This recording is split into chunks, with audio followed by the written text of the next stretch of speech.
Pare, olhe e escute pelo Pai da vida. Parece que a maioria dos cristãos hoje em dia estão mais interessados em que Deus ouça o que eles têm a dizer do que em ouvir o que Deus tem a dizer. Eles querem apresentar a Deus o plano deles e fazer com que Ele assine. Eu ouvi alguém dizer uma vez: você está disposto não a apresentar o seu plano a Deus para Ele assinar, nem mesmo deixar que Deus lhe apresente o seu plano para você assinar, mas está disposto a assinar uma folha em branco e deixar que Deus a preencha, sem você nem conhecer o plano?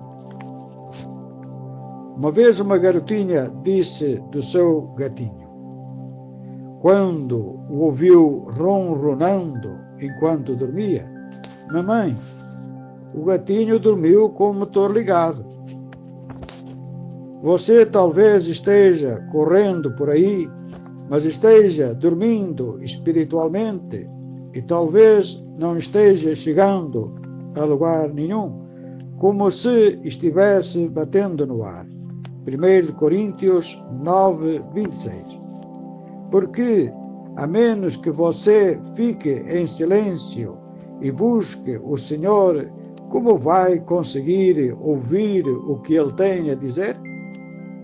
Eu estou totalmente convencido de que ouvi mais o Senhor quando estava sozinho e em silêncio do que de qualquer outra maneira. Porque quando você está a sós com Ele, Ele pode falar com você, você pode lhe dar toda a sua atenção e a devida reverência, e também você está escutando. O Senhor fala numa voz mansa e delicada, mas muito distinta, muito firme e muito amorosa. Mas se você estiver fazendo barulho demais, não vai escutá-la. Veja 1 de Reis 19:12 e Isaías 30:21. A única ocasião em que se consegue ouvir é quando se para e fica quieto. Deus geralmente não grita. Quando Ele começa a gritar com você, é tarde demais. Quando chega ao ponto em que Ele tem que gritar mais alto do que a barulheira que você está fazendo, para você poder ouvi-lo, Ele provavelmente já está tão bravo que é tarde demais. Se você não dá atenção nenhuma aos gritos, então vai tomar uma paulada que vai deixá-lo fora de ação, e aí você vai ter que escutar. É por isso que Deus tem que pôr tanta gente de cama, com acidentes, doenças ou perdas, para elas pararem o suficiente para escutar. Veja Salmo 119, 67. Praticamente a única ocasião em que muitas pessoas no mundo param o suficiente para escutar o Senhor é num enterro, num funeral. Que o Senhor nos ajude a ficarmos em silêncio diante dele e escutar. Se você não passa um tempinho a sós com o Senhor, não sei como vai conseguir viver, mas se realmente quer ouvi-lo, Ele falará com você. É preciso ficar em silêncio, sozinho, em algum lugar, de algum modo, em alguma ocasião, para poder ouvir o Senhor. Ele diz no versículo 10 do Salmo 46, aquietai-vos e sabei que eu sou Deus. Quanto você sabe sobre passar um tempinho a sós com o Senhor e ouvi-lo, sobre reverenciar o Senhor? Quanto tempo você passa em silêncio, procurando viver quieto? No sossego e na confiança está a vossa força. Isaías 30:15. Você sabe o que é confiança? É fé. Só o fato de ficar em silêncio mostra que você tem fé. Mostra que acredita que Deus vai fazer algo e que não está tentando fazer tudo sozinho. Se não sabe o que fazer, pare tudo. Fique em silêncio e espere que Deus faça algo. A pior coisa que você pode fazer é seguir em frente quando não sabe o que fazer. Esse foi o erro do rei Saul e fez com que ele perdesse o reino completamente, porque continuou seguindo em frente, mesmo quando não sabia o que fazer. Ele achou que tinha que se manter ocupado e seguir em frente de qualquer jeito. Veja 1 Samuel 13, 7 a 14. Quando você fica em silêncio diante do Senhor, mostra que tem fé de que Deus vai resolver a situação, que Ele vai se encarregar das coisas. Mostra que você confia no Senhor. Tu conservarás em perfeita paz aquele cuja mente está firme em você, porque Ele confia em você. Isaías 26, 3. Se você não confiar em Deus, vai estar o tempo todo desorientado. É como o poeminha. Quando confiamos, não nos preocupamos. Quando nos preocupamos, ainda não estamos confiando. Se você está muito nervoso, desorientado e preocupado, perturbado e irritado, então não está confiando. Não tem a fé que deveria ter. Quando confiamos, ficamos sossegados, tranquilos e temos plena paz de espírito. O corpo talvez tenha que continuar trabalhando, mas você tem uma atitude e um espírito calmos. É por isso que se pode ter paz no meio da tempestade, calma durante um furacão. Faz-me lembrar de um certo concurso em que os pintores tinham que ilustrar a paz. A maioria dos artistas apresentaram cenas tranquilas, calmas, pastorais, uma tranquilidade total e absoluta. Isso é uma forma de paz. Mas o tipo de paz mais difícil de se ter é representado no quadro que ganhou o concurso.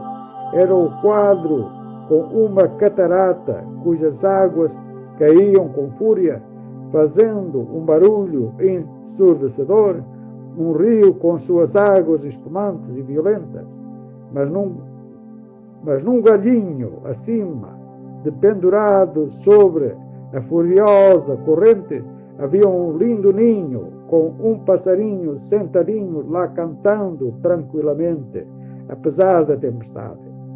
É numa ocasião assim que a sua fé é posta à prova, no meio da tempestade. Tranquilidade é um sinal de fé. Moisés tinha de 2 a 6 milhões de pessoas ali no meio do deserto, dependendo dele, arrancando os cabelos, querendo saber o que iam comer, o que iam beber, aonde estavam indo e o que iam fazer. E o que Moisés fez? Ele foi para o alto de uma montanha e se sentou ali com o Senhor por 40 dias seguidos. E o que aconteceria se ele estivesse preocupado o tempo todo? E se algo acontecer? Eu tenho que voltar. E se Arão fizer um bezerro de ouro? E fez mesmo. E quando Moisés se exaltou e quebrou as tábuas, ele teve que voltar e passar mais 40 dias lá. E teve que ficar novamente em silêncio. De que serviu ele ter se exaltado? Ele simplesmente teve que ficar quieto de novo para ouvir o que o Senhor tinha a dizer. Teria sido melhor se ele tivesse descido e aceitado a situação tranquila e calmamente, e teria economizado outros 40 dias lá em cima. Leia Êxodo 24, 12 a 18 e veja a história completa nos capítulos 32 e 34. Jesus, quando estava para iniciar o seu trabalho, saiu e passou 40 dias e 40 noites numa montanha sozinho, e parece que passou grande parte desse tempo com o diabo. Ele teve que derrotar o diabo primeiro. Veja Mateus 4, 1 a 11. Se você não fica a sós com o Senhor e derrota o diabo primeiro, é melhor desistir. Eu fico imaginando quantos daqueles 120 anos Noé passou orando enquanto construía a arca. Ele deve ter passado algum tempo orando, rezando. Caso contrário, não poderia ter recebido todas aquelas instruções sobre como construir aquele barco. Lembre-se que eles nunca tinham visto um barco. Deus provavelmente lhe deu as instruções exatas para cada centímetro daquele barco. Nunca, nem tinha chovido antes, mas ele simplesmente se pôs a trabalhar calmamente na construção da arca. Ele podia ter ficado num frenesi, achando que ia começar a chover a qualquer momento e ter realizado um trabalho rápido e mal feito, mas ele simplesmente continuou trabalhando com toda a calma durante 120 anos na construção daquele barco. Pela madrugada, vocês achariam que estavam gastando um montão de tempo com preparativos se passassem apenas 120 dias construindo? Isso com certeza mostra que Noé tinha fé. Veja Gênesis 6, 3, 9 a 22 e o capítulo 7. O agricultor é um exemplo perfeito de fé e de paciência. Ele simplesmente tem que confiar que o Senhor fará as plantações crescerem e não se preocupar. Deus faz a maior parte do trabalho. Ele manda a chuva, ele faz com que tudo cresça.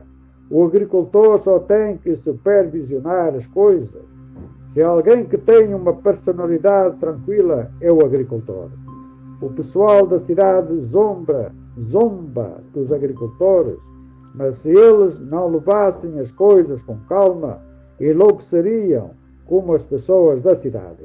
O lema do agricultor é devagar e sempre. Devagar e sempre.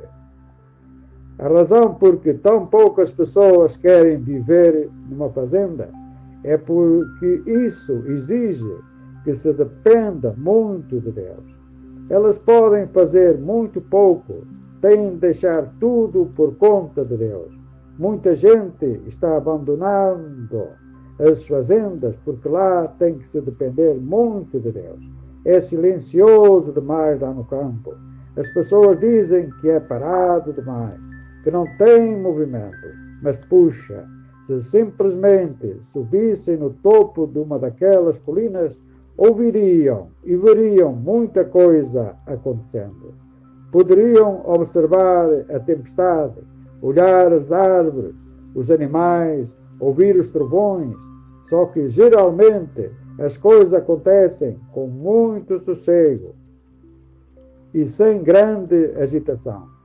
Mas algumas pessoas têm que estar em movimento o tempo todo, têm que estar fazendo algo. E eu acho que uma das razões é porque não querem pensar. É por isso que existem tantas diversões. E você sabe o que isso significa? Significa para distrair o pensamento. As pessoas ficam absolutamente mortas de medo e apavoradas com o silêncio e a tranquilidade, porque sabem que poderiam ouvir a voz de Deus. Por isso, o diabo mantém suas mentes, seus olhos e seus ouvidos cheios com barulho, imagens e sons violentos. É por isso que as cidades são uma calamidade. Elas são ambientes criados totalmente pelo homem. Os habitantes das cidades ficam completamente afastados de Deus. Quase que não se vê uma árvore, nem uma graminha, e não se pode ver as estrelas, nem o sol, nem a lua, nem o céu. Eles vivem debaixo do solo, com metrôs barulhentos e estridentes, e o barulho horrível do trânsito. Há muito mais surdez entre as crianças da cidade do que entre as crianças do campo, pois as da cidade vivem num ambiente de constante barulho. As crianças criadas no campo, porém, têm uma audição muito apurada. Se você vive num ambiente de confusão espiritual e física, vai ficar insensível à voz de Deus, porque tem que desenvolver uma surdez em relação a todo o barulho ao seu redor. E assim você nem sequer consegue ouvir o Senhor. Mas se viver em tranquilidade, paz, sossego e silêncio, vai ver que seus ouvidos realmente vão ficar mais apurados, mais aguçados. Eu sempre tive o olfato e a audição extremamente apurados, talvez por ter passado tanto tempo nos bosques e no campo. Pessoas do campo geralmente são vagarosas, trabalhadoras e pacientes, vivem próximas da criação de Deus e dependem do Senhor. Nós deveríamos seguir o exemplo do agricultor. As pessoas da cidade ficam com os ouvidos insensíveis e o coração endurecido. A música muito alta está ensurdecendo os jovens de hoje. É aquela constante batida no seu ouvido que o torna insensível. É como se criasse um calo a fim de preservar os ouvidos. Pense nos anos que Abraão passou nos campos cuidando de rebanho. Não é de admirar que ele tinha ouvido o Senhor. Ele teve tempo para ouvir. Que o Senhor nos perdoe, pois ficamos ocupados demais. Se você está ocupado demais para orar, rezar, então está ocupado demais. Se está ocupado demais para ficar a sós com Deus e orar, então está ocupado demais. O que aconteceria se o servo dissesse ao rei: sinto muito, mas hoje não posso vir escutar suas ordens, pois estou ocupado demais servindo-o? Você precisa aprender a escutar o Senhor acima de tudo. Não compete ao rei Jesus ir por aí atrás de seus súbditos, gritando e berrando com eles para que façam o que ele quer. Você deve comparecer diante dele em silêncio e com respeito, e depois com sinceridade e reverência apresentar seu pedido e esperar silenciosamente pela resposta. Você tem que temer, respeitar e reverenciar o Senhor e tratá-lo como o rei que ele é. Às vezes as pessoas que têm o Espírito Santo podem ficar tão familiarizadas com ele e o Senhor que acham que às vezes essa familiaridade gera desprezo. O Senhor é tão gentil e você o sente tão próximo que não o respeita como deveria. O trabalho mais importante que existe é escutar o rei. Parar, olhar e escutar. Ou você vai ser atropelado. Existem muitos cristãos que começam a brincar com os dons de Deus ou os dons do Espírito e negligenciam o próprio Deus. É como se fosse um pai que chegasse em casa com presentes para os seus filhos e as crianças agarrassem os presentes e se esquecessem de beijar o pai e cumprimentá-lo, sentassem-se no chão e começassem a brincar com os brinquedos. Ou como a história sobre a garotinha que tomou o tempo que normalmente passava com o pai cada dia para fazer uns chinelos para o aniversário dele. Ela quase partiu o seu coração. Deus pode ficar agradecido pelos chinelos que você está fazendo para ele, mas preferiria ter você. E, na verdade, se você negligenciar o Senhor, provavelmente vai sair bem mal feito. Uma das maiores lições que você vai ter que aprender é esperar o Senhor fazer as coisas. Eu sei que houve ocasiões em que não dei ouvidos ao Senhor e o único modo de Ele me fazer olhar para cima foi me deixando prostrado, doente de cama, pois a única direção para onde eu podia olhar era diretamente para cima. Minha mãe costumava dar testemunhos sobre uma ocasião em que ficou tão ocupada com o trabalho do Senhor que ele teve que lhe dar um basta e deixá-la com um tumor maligno para que ela desse a ele toda a sua atenção. O seguinte é um poema de autoria da minha mãe, Virginia Brandberg. Em primeiro lugar, eu queria tanto servir o Mestre, mas fui deixada de lado. Do campo de colheita tão grande, cheio de obreiros ocupados. Eles eram poucos, sim, muito poucos, e eu não conseguia entender, porque eu fui deixada inativa, não era o que eu planejava fazer. Eu queria tanto servir o Mestre. Na sua obra eu queria trabalhar. A necessidade de obreiros era grande, mas era difícil de esperar.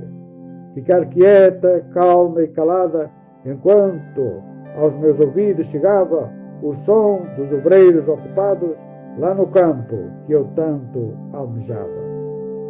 Eu queria servir apenas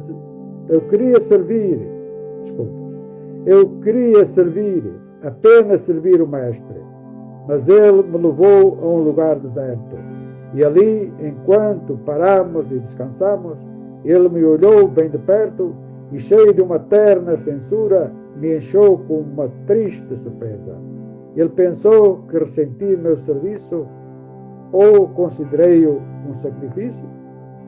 Ó Mestre, eu quero servi-lo, apenas servi-lo. Tão poucos escolheram esta tarefa. Deixe-me ir para os campos, implorei. O descanso não me interessa. Caí aos seus pés implorando. Contemplei seu rosto ajoelhada. Minha filha, ele disse, você não sabe que sem amor o seu serviço não é nada? Eu queria servir, apenas servir o meu Mestre. Era o que eu mais ansiava. Por isso, eu implorava sempre, e em oração a ele eu buscava. Mas longe de todo o movimento, ali naquele solitário deserto, vi a verdade claramente, e o meu erro me foi descoberto. Eu pensava tanto em servi-lo, apenas em servi-lo, que me distanciei da doce comunhão. Me afastei de Deus, mas ele queria aquela união de coração com coração. Busquei perdão e o encontrei, e chorei por causar-lhe essa dor. E apesar do seu trabalho ainda ser precioso, para ele guardo o primeiro amor. Deus não vai aceitar o segundo lugar, nem mesmo em relação ao seu serviço. Não terás outros deuses diante de mim, diz o Senhor. Não te encurvarás a eles, nem os servirás, porque eu, o Senhor teu Deus, sou um Deus ciumento. Êxodo 20, 3 e 5. Provavelmente, o maior erro dos cristãos sinceros é fazer um Deus do serviço de Deus. Ficam todos ocupados, fazendo barulho, batendo no ar e têm tão pouco de Deus. Veja 1 Coríntios 9, 26. Nós cantamos esta cançãozinha. Descanse e deixe que Deus cuidará. Descanse e deixe Ele fazer. Seu Espírito a noite em dia fará. Descanse que Deus cuidará. É muito mais fácil você simplesmente deixar Deus fazer as coisas. E você mostra que está deixando tudo nas mãos dele quando fica em silêncio diante do Senhor. Você mostra que tem fé quando para e espera Deus agir. Aquietai-vos e sabei que eu sou Deus. Salmo 46:10. Procurem-me quietos. 1 Tessalonicenses 4:11. No sossego e na confiança estará a vossa força. Isaías 30:15. Cale-se diante dele toda a terra. Abacuque 2:20. Zacarias 2:13. Então houve silêncio no céu numa certa ocasião. Veja Apocalipse 8:1. Eu costumava deixar alguns dos meus familiares furiosos quando ficavam todos apressados para fazer algo e eu os fazia sentar e escutar o Senhor por algumas horas. Depois eles descobriam que Deus geralmente já tinha resolvido a situação. Aos 40 anos de idade, quando Moisés ainda era um homem novo e esperto e realmente achava que sabia o que fazer, acabou trocando os pés pelas mãos e teve que fugir para salvar a sua vida. Levou 40 anos para Deus o endireitar e mostrar que ele tinha que depender dele. Veja Êxodo 2, 11 a 15.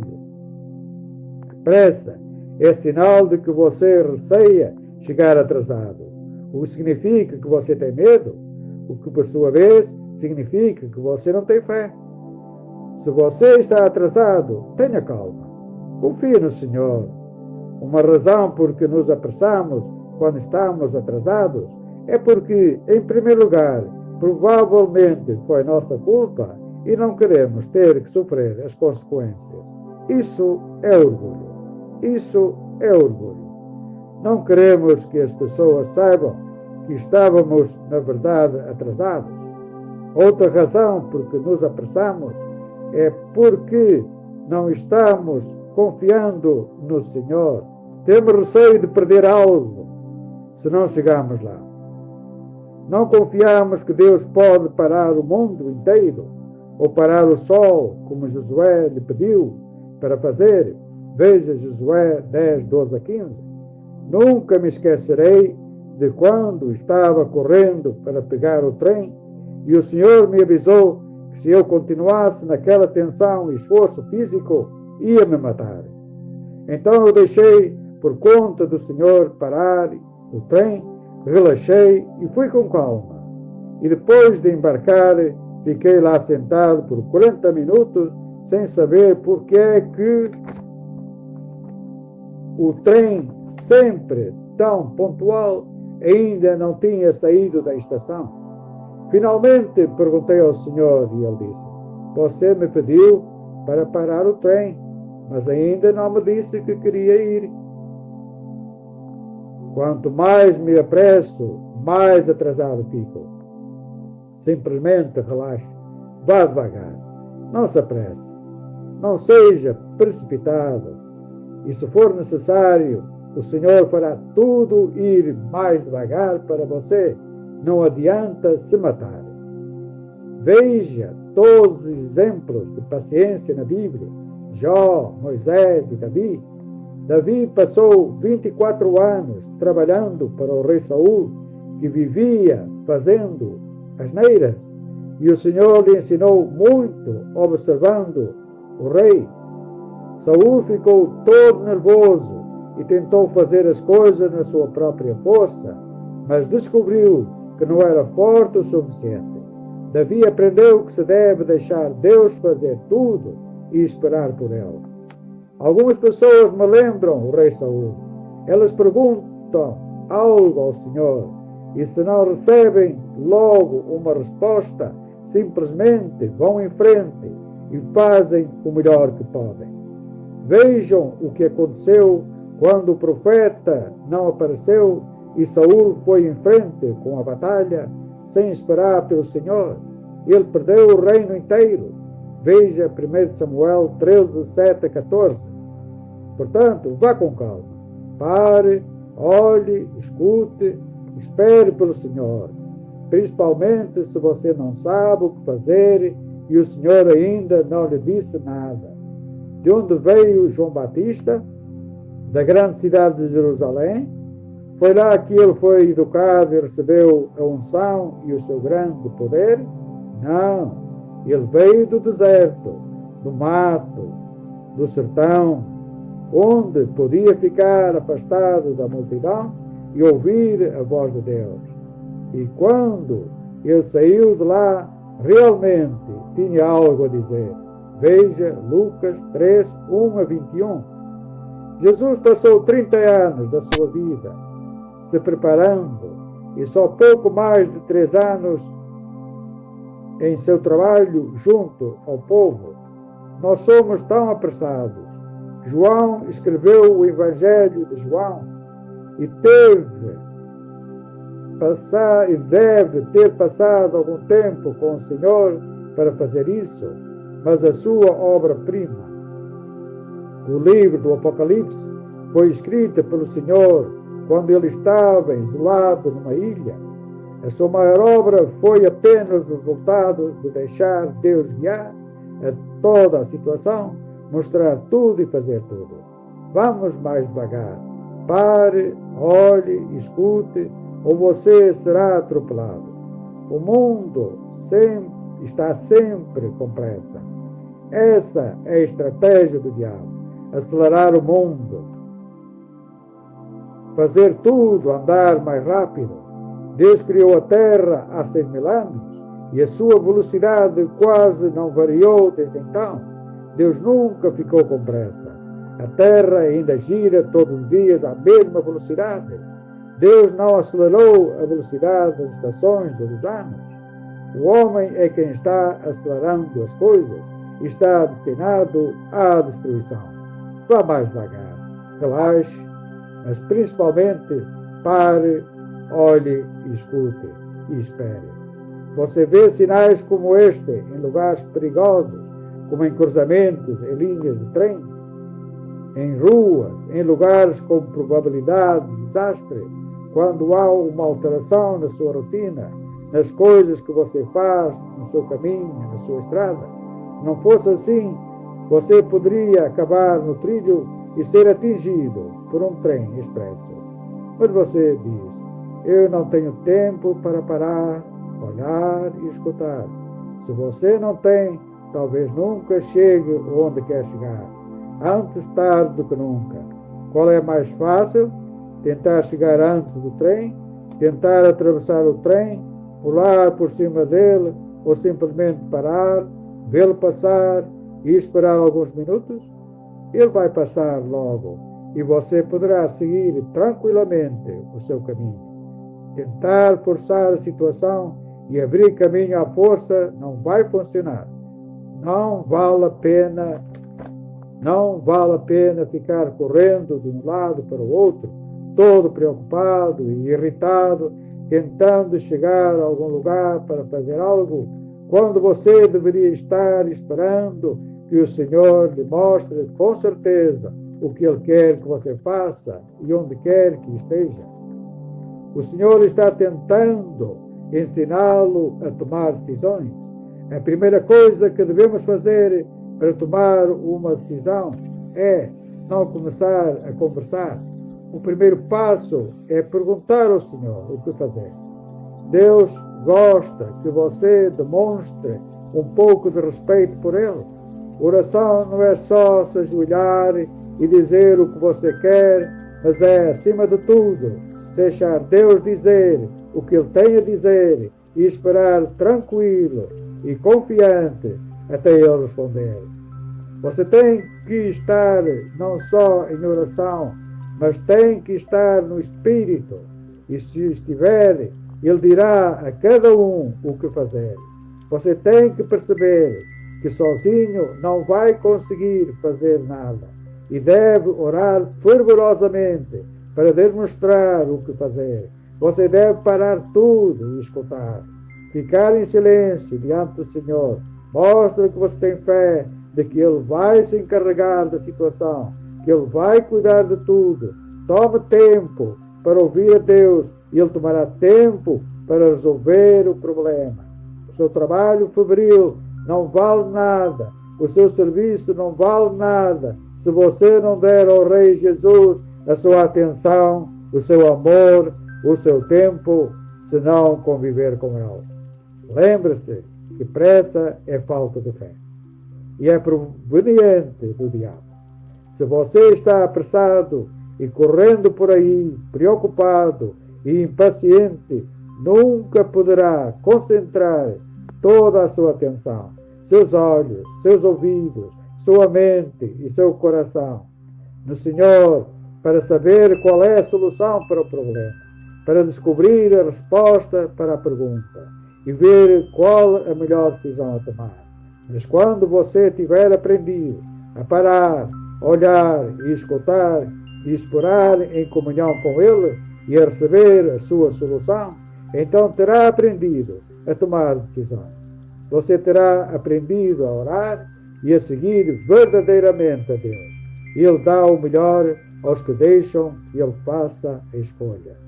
Se você ainda não fez isso, porque não toma um tempinho agora para parar, olhar e escutar Jesus que está batendo na porta do seu coração, simplesmente abra a sua vida para Ele, agora mesmo, fazendo esta simples oração. Querido Jesus, por favor, me ajude a ir mais devagar e tomar tempo para ouvir o que você tem a dizer, para que você oriente a minha vida. Eu preciso de você e lhe peço que me ajude e me perdoe. Por favor, entre no meu coração e me dê a vida eterna de presente e me encha com seu Espírito Santo e me encha com seu Espírito Santo para que eu possa falar aos outros do seu maravilhoso amor. Oro em seu nome. Amém. Louvado seja Deus eternamente.